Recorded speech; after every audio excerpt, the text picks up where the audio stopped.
Istirahat lelah mainan safar, tembuhi ranjau banyak bersabar. Assalamualaikum warahmatullahi wabarakatuh. Alhamdulillahirabbil alamin wassalatu wassalamu ala asyrafil anbiya'i wal mursalin sayidina Muhammad wa ala alihi wa sahbihi ajma'in. Alhamdulillah, bersyukur pada Allah SWT kerana di hari ini Pak Haji berada di hutan Lipur Titi Hayun. Alhamdulillah di kaki Gunung Jerai, masih lagi di kaki Gunung Jerai. Daripada tempat tinggal Pak Haji itu kurang lebih dalam 5 minit, insya-Allah sudah sampai ke sini dengan izin Allah. Masya-Allah. Jadi hari ini ada satu lagi ilmu yang Pak Haji cuba nak sampaikan, bahawa di kawasan-kawasan air terjun, kawasan-kawasan pergunungan ini ada batu-batu, ya, batu-batu di sini. Misalnya contoh, ini satu batu. Yang mana batu ini sangat baik digunakan untuk kita mengambil sari pati daripada tumbuh-tumbuhan dengan cara mengasahnya. Begitu ya, Pak contohkan, misal kata kita gunakan daripada tulang ikan hiu untuk jadikan obat. Kita asap begitu. Begitu, dan dituangkan air, diambil airnya. Begitu dengan ubi garut juga asap begitu, ambil airnya. Jadi batu ini sangat penting digunakan di dalam pengobatan. Begitu kalau kita panaskan. Misal batu ini dipanaskan. Ya, sesudah kita panaskan itu, kita boleh tetes air herba. Misal kata herba tujuh angin lah, kata herba tujuh angin atau Fisalim B. Kita campur air, kita tetes ini, dia keluar asap. Maka asap itu digunakan untuk bertangas. Bertangas, saudara letak di bawah ni. Ambil kain tutup. Ya, tutup. Itu di antaranya. Caranya dengan memanaskan batu ini. Batu ini juga boleh digunakan untuk kita jadikan sebagai tungku di perut kita. Ya, di perut kita dengan cara kita panaskan, kemudian dibalutkan dengan kain dan diletakkan di bahagian perut. Mengelilingi pusar depan ataupun bawah, atas, kiri dan juga kanan. InsyaAllah dia akan memberikan kesan yang sangat-sangat baik, insyaAllah. Satu lagi yang Pak Haji nak bagi tahu ialah pusar itu adalah di antara pintu masuk obat-obatan yang sangat baik. Jadi kalau mereka yang ada masalah dengan masalah apa, tubuh badannya itu rasa ngilu, sakit dan sebagainya, maka bolehlah dia menyapukan dengan MPH ataupun minyak bubuk di kawasan pusar tersebut. Disapukan dalam keadaan pusar tersebut, dia akan menyerap dalam tubuh badan, masuk dalam aliran darah jadi segar dan kita jadi sihat, insya-Allah. Jangan lupa satu lagi yang Pak Haji nak sampaikan ialah sapu kaki ni dengan minyak Pak Haji ataupun minyak bubut pada waktu malam sebelum tidur, pagi selepas bangun pada tidur. Insya-Allah lutut jadi kuat. Bila lutut jadi kuat ini, tubuh badan kita jadi sihat, insya-Allah. Itu yang Pak Haji nak sebutkan, bahawa daripada batu-batu ni boleh digunakan khususnya untuk kita membuat asahan, ya, asahan. Boleh dapatkan saja, buat asahan. Gitu. Boleh juga gunakan batu kawi, iaitu batu warna merah itu untuk jadikan ubat untuk peradangan, batu kawi. Nanti Pak Haji lihat ada tak batu kawi di sini. Ya, batu kawi ada di kawasan nanti insya-Allah Pak Haji akan tunjuk bagaimana batu kawi ini dapat kita ambil di kawasan antara bukit dan laut. Nanti ikut pengembaraan kita lagi di antara bukit dan laut itu kita gunakan batu kawi dan diasah di sini, insya-Allah. Jadi yang paling penting Pak Haji nak tahu kan, nak bagi tahu bahawa kita kena asahkan dia supaya kita dapat dia punya itu daripada yang telah kita asahkan itu. Ya, itu di antaranya. Baik, kemudian seterusnya Pak Haji ingin menjawab beberapa soalan yang telah dikemukakan, ya. Beberapa soalan yang telah dikemukakan ini, yang pertama ialah Assalamualaikum, saya Fakriah Kamil mau bertanya ubat apa yang dapat menyembuhkan migrain. Yang ni Pak Haji sudah jawab. Ubat untuk menyembuhkan migrain, ambil ialah kapsul manggis, manggis cap ataupun kapsul manggis, serbuk manggis. Ya, kapsul manggis ini paling cepat untuk menyembuhkan migrain. Lebih cepat daripada ubat-ubatan kimia, insya-Allah. Yang kedua, boleh guna kapsul bajakah, juga cepat. Kedua-duanya ini sama-sama cepat kalau kita gunakan. Tapi sebenarnya migrain itu datang daripada apa sebabnya? Sebab daripada masalah sembelit. Jadi bajakah itu menghilangkan sembelit. Begitu juga kapsul daripada kapsul manggis itu juga adalah untuk membersihkan usus. Supaya jangan ada berlengketan, jangan ada apa orang kata, ada kudis-kudis, bisu-bisu dalam usus. Itu yang menyebabkan migrain. Sakit migrain di kepala ini kerana masalah usus. Bajakah bisa digunakan atau juga gunakan daripada manggis kapsul, atau juga boleh digunakan juga dengan pelawas. Pelawas, masya-Allah ya, kapsul pelawas dengan izin Allah. Soalan yang kedua, salam. Saya Abi dari Terengganu. Anak saya sekarang berusia 7 tahun. Sejak berumur setahun telah mengalami eczema teruk. Setelah cucuk vaksin, anak saya tak boleh makan telur ayam dan bahan tenusu. Jika diambil akan naik radang merah-merah, bernanah, kulit anak saya turut kering dan mengelupas. Kadang malu nak ke sekolah dalam keadaan itu. Apa jenis herba yang disarankan? Masya Allah ya. Eczema yang teruk selepas menggunakan vaksin. Bagaimana caranya kita untuk nak menghilangkannya? Tak boleh makan telur ayam, tak boleh makan susu, sebagainya. Kalau makan itu dia jadi asid yang bertambah. Jadi kita berikan herba yang dapat menghilangkan asid dalam tubuh badan kita. Apa tu? Anti-rex boleh kita gunakan. Ya.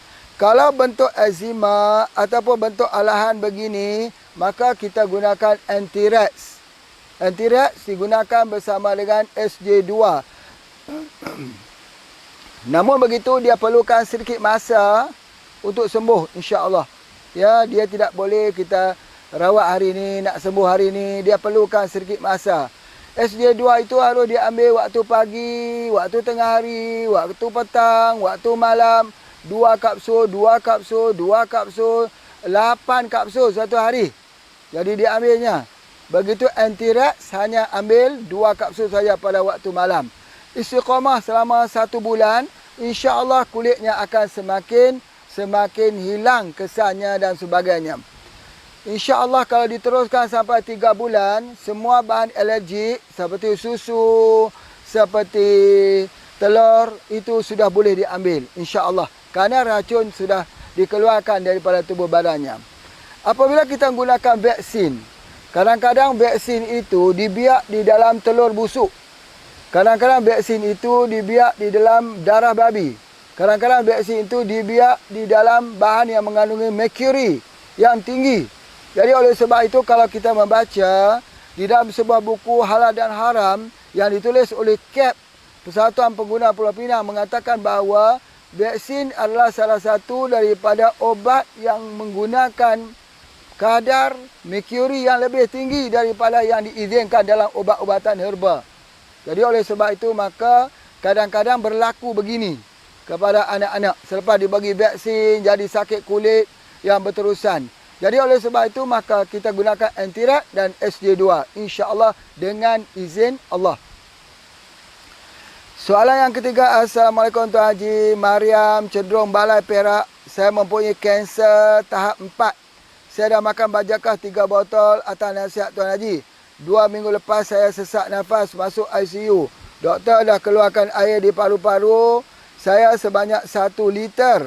Saya dah boleh bernafas. Selepas balik hospital saya sesak nafas balik. Tangan saya bengkak, mohon bantuan. Baik. Yang pertama, orang yang ada masalah kanser ini, dia kekurangan protein atau dia kekurangan albumin. Minta maaf, dia kekurangan albumin. Oleh kerana ketiadaan albumin kerana kanser menyebabkan air tak boleh keluar. Bila air tak boleh keluar, menyebabkan paru-paru terendam, sesak nafas, sesak nafas, sesak nafas. Jadi sesak nafas itu disebabkan kerana air tak keluar. Jadi oleh sebab itu kalau kita nak mengambil bajakah, kita perlu air keluar daripada tubuh badan kita. Bagaimana cara untuk mengeluarkan air? Ada dua cara. Malax dan juga kena mengambil kapsul haruan. Jadi kapsul haruan itu tujuannya adalah untuk mengeluarkan air. Kalau orang ada kanser, tiba-tiba dia bengkak lengannya, bengkak betisnya, itu bahaya kerana air tak keluar. Jadi oleh sebab itu kalau kita ambil bajakah, alhamdulillah, insya-Allah herba tu dah betul dah. Tapi Pak Haji selalu akan bagi bersama dengan kapsul haruan. Kapsul haruan atau ambil bersama pelawas dan malax. Pelawas dan malax supaya air itu dikeluarkan. Kalau tak keluarkan nanti dia lemas. Nanti dia akan jadi sesak, terpaksa gunakan gas. Itu insya-Allah. Baik, yang keempat, Assalamualaikum warahmatullahi wabarakatuh. Kami doakan semoga Tuan Haji sentiasa dalam lindungan Allah SWT. Amin ya rabbal alamin. Alhamdulillah, terima kasih. Haji Anwar daripada Bukit Tinggi, Indonesia. Soalan saya, lelaki usia 53 tahun sakit paru-paru mengandungi air juga. Jalan 20 meter nafas terasa sesak, badan makin kurus. Apa herbanya? Jadi memang betul bahawa dalam tubuh badan kita memerlukan air. Tapi kalau berlebihan, maka menyebabkan sesak. Jadi sesak itu mesti dikeluarkan airnya. Bagaimana cara mengeluarkannya? Yang pertama, malax. Yang kedua, menggunakan probumin atau kapsul haruan. Dengan menggunakan herba yang boleh banyak kencing, diuretik. Misalnya herba malax itu diuretik. Dan banyak membantunya nanti kalau boleh ambil pegaga, tujuannya untuk memudahkan kencing. Apa juga herba yang boleh membawa dia bertambah kencingnya. InsyaAllah itulah dia herba untuk rawatan bagi paru-paru. Khususnya paru-paru ini Pak Haji rawat dengan madu kelulut. Sebab madu kelulut ini dia membanyakkan kencing. Bila orang tu ambil, dia akan kencing pada waktu malam dengan begitu banyak. Itu bagus. Bagus supaya dia keluarkan air, supaya jangan air itu duduk di dalam paru-paru. Tetapi kalau kita kurang air, juga menyebabkan paru-paru kita sukar untuk bernafas. Kalau kita lebih air juga, menyebabkan paru-paru kita juga sukar untuk bernafas. Jadi oleh sebab itulah, maka kita perlukan kepada air yang mencukupi. Yang tahu mengejarkan tubuh badan supaya air cukup ialah albumin, iaitu yang terdapat dalam kapsul haruan pasir. Ambil pertingkatkan sikit dosis haruan pasir dan pertingkatkan sikit dosis malax, insya-Allah. Cumanya bagi kita yang buat perawatan di sini, kita ada satu herba namanya RO+. RO+ adalah air. Bukan air RO, bukan, dia adalah air herba. Bila kita ambil itu, dia banyak mengeluarkan air daripada tubuh badan. Jadi dengan sebab itu, insya-Allah kita akan dapat melihat bahawa badan itu akan kembali fit. Dia tidak menyebabkan orang itu terjadinya masalah pernafasan. Baik, itu saja soalan yang Pak Haji boleh jawab pada hari ini. Mari kita sama-sama sebelum kita melihat apa yang ada di hutan Lipur ini, mari kita lihat juga apa yang boleh kita pelajari daripada alam ini. Masya-Allah. Sebelum itu mari kita riadah dulu. Ya, kita melakukan sedikit riadah sihat bagi mendapatkan tubuh badan kita yang fit, insya-Allah. Okey, riadah yang Pak Haji nak ajar kali ini. Ini adalah step yang ketiga. Step yang pertama Pak Haji dah ajar dah. Bagaimana kita genggamkan tangan begitu ya.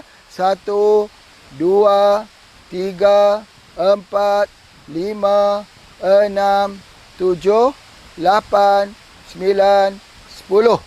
Itu yang sudah kita ajarkan. Jadi kemudian pula kita juga ayunkan tangan. 1, 2, 3, 4, 5, 6, 7, 8, 9, 10. Begitu. 10. Okey, dah lepas begitu kita letak begitu. 1, 2, 3, 4, 5, 6, 7, 8, 9, 10. Itu dia antaranya. Baik. Hari ini Pak Haji akan menambahkan lagi supaya kita akan mendapat lebih lagi, ya, lebih lagi aliran darah, pernafasan kita dan sebagainya. Bagaimana ya? Bagaimana cara untuk menggunakannya? Jadi kita perlu hanya membuat tepukan saja. 1, 2, 3, 4, 5, 6, 7, 8, 9, 10, 11, 12, 13, 14, 15, 16, 17, 18, 19, 20. Ya, jadikan 100 kali. Jadi sudah kita ada 4 step. Okey, 4 step. Pak Haji terangkan bahawa kita ada 4 step. Step yang pertama, 1, 2, tengok tangan. 3, 4, itu step yang pertama. 2, 1, 2, 3, 4, 5, sampailah ke 20, ke 100 dan sebagainya, sampai ke atas, letak begitu, ya, kemudian tangan kita buat begitu, begitu. Ini step yang ketiga. 1, 2, 3, 4, 5, 6. Itu dia punya step yang ketiga. Jadi step yang keempat, 1, 2, 3, 4, 5, 6, 7, 8, 9, 10. Diteruskan. Ada 4 step. Nanti Pak Haji sambung lagi step yang kelima dalam program esok hari. Mari kita lihat dulu tanaman-tanaman obatan. Dan jangan lupa, ya, selepas saja program ini dari lensa Pak Haji. Lensa Pak Haji, gambar-gambar foto yang Pak Haji sendiri foto. Ni menggunakan lens ini. Gunakan lens ini foto. Tengok. Cantik. Kita melihat bagaimana keindahan alam yang Allah ciptakan ini membuatkan kita semakin hampir dengan Allah Subhanahu Wa Taala. Insya-Allah. Yuk bersama dengan Pak Haji. Allah.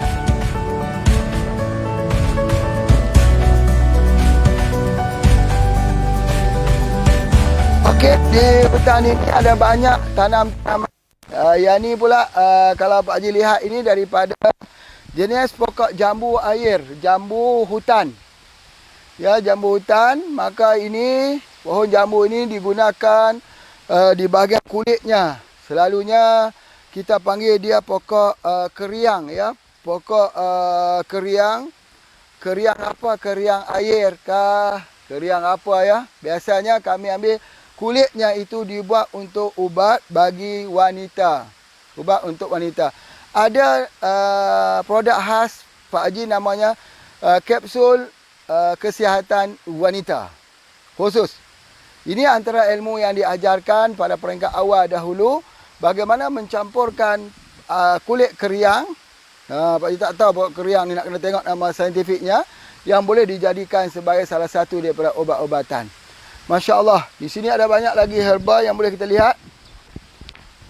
Ya, ayo, mari kita lihat lagi di hadapan sana herba-herba kita.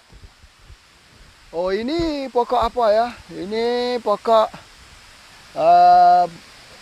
ya, seperti pokok langsat ataupun seperti pokok rambai. Digunakan buahnya atau kulit rambainya itu digunakan untuk dijadikan bedak untuk muka, untuk kecantikan muka. Masya Allah, bedak kulit rambai. Kalau ada yang nak bedak kulit rambai, nanti hubungi dengan Pak Haji. Insya Allah, sangat baik. Insya Allah. Baik, kita teruskan lagi. Tengok lagi. Oh, ini sama jadi pokok keriang, ya. Keriang, Masya Allah, ya. Dan boleh kita lihat juga di sana. Oh, situ Pak Haji dah nampak pokok Cinnamomum Innes, pokok teja lawang. Salah satu daripada herba yang digunakan khusus untuk tujuh angin. Dan juga untuk kopi radik mais cawan.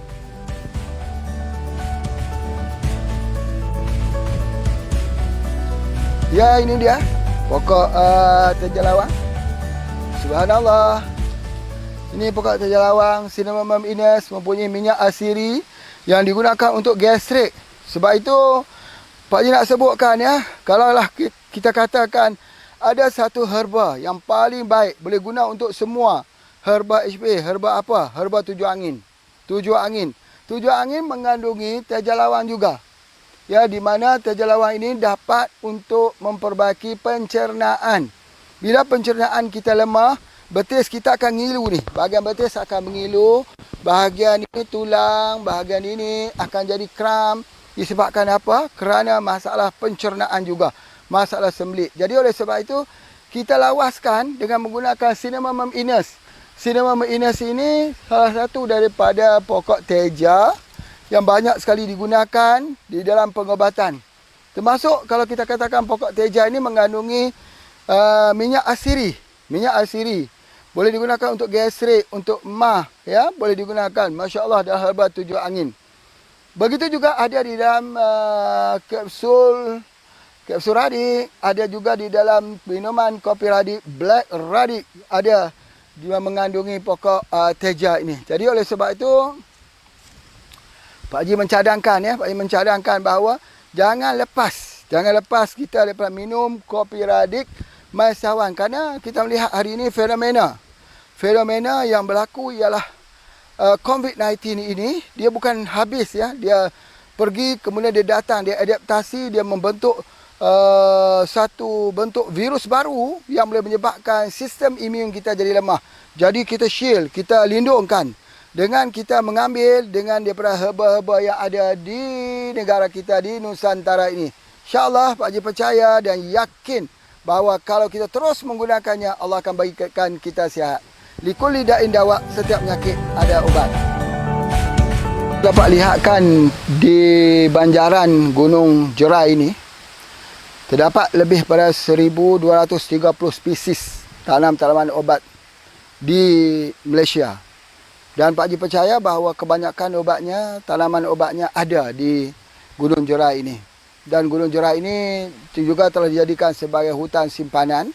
Dan kita tidak boleh mengambilnya dengan mudah-mudah begitu saja. Tetapi yang menariknya, bahawa kita yang berada di kaki Gunung Jerai ini dapat menikmati. Selain daripada suhunya yang dingin, oksigennya yang mencukupi, kedamaian malam yang membangkitkan tidur yang berkualitas, dan airnya yang sangat-sangat sejuk dan dingin yang membuatkan kita jadi fresh. Jadi oleh sebab itulah maka alam kepada tumbuh-tumbuhan ini sangat penting kalau kita lihat dalam hidup kita, ya.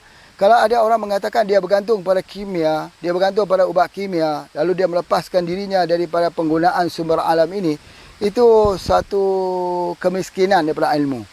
Kita kena kembali kepada alam. Kerana asalnya kita ini sihat ini dengan alam. Kalau tidak ada alam ini, alam tumbuh-tumbuhan ini, maka kita hanya mencipta alam ciptaan, alam kimia, dia akan menyebabkan kita akan jadi sakit sentiasa.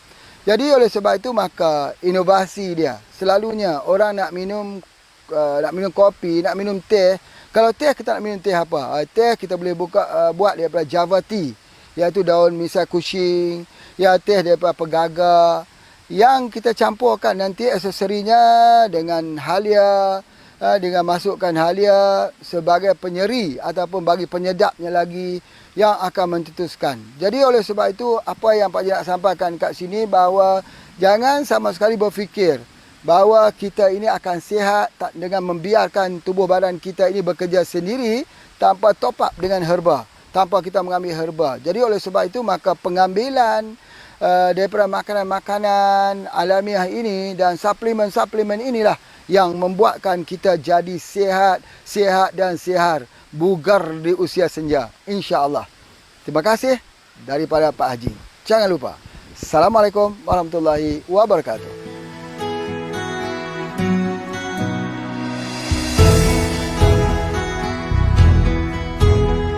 Wawasan diri penuhi dada dengan ilmu. Wawasan agama bekalan masa depan dan akhirat. Kuat usaha jujur dan amanah, sentiasa mengharap keredaan Allah. Kuat usaha jujur dan amanah, sentiasa mengharap keredaan Allah. Umat Islam harus cemerlang hari ini, mesti lebih baik dari semalam. Jangan buang masa, siapa kata kita tidak boleh. Kita ada Allah Maha Kuasa, kita punya kuasa tenaga. Doa sebagai senjata, umat Islam sentiasa boleh. Umat Islam sentiasa boleh. Umat Islam zaman lampau taat perintah Rasulullah, bersama berusaha bersatu tuju wawasan dunia dan akhirat. Umat Islam harus cemerlang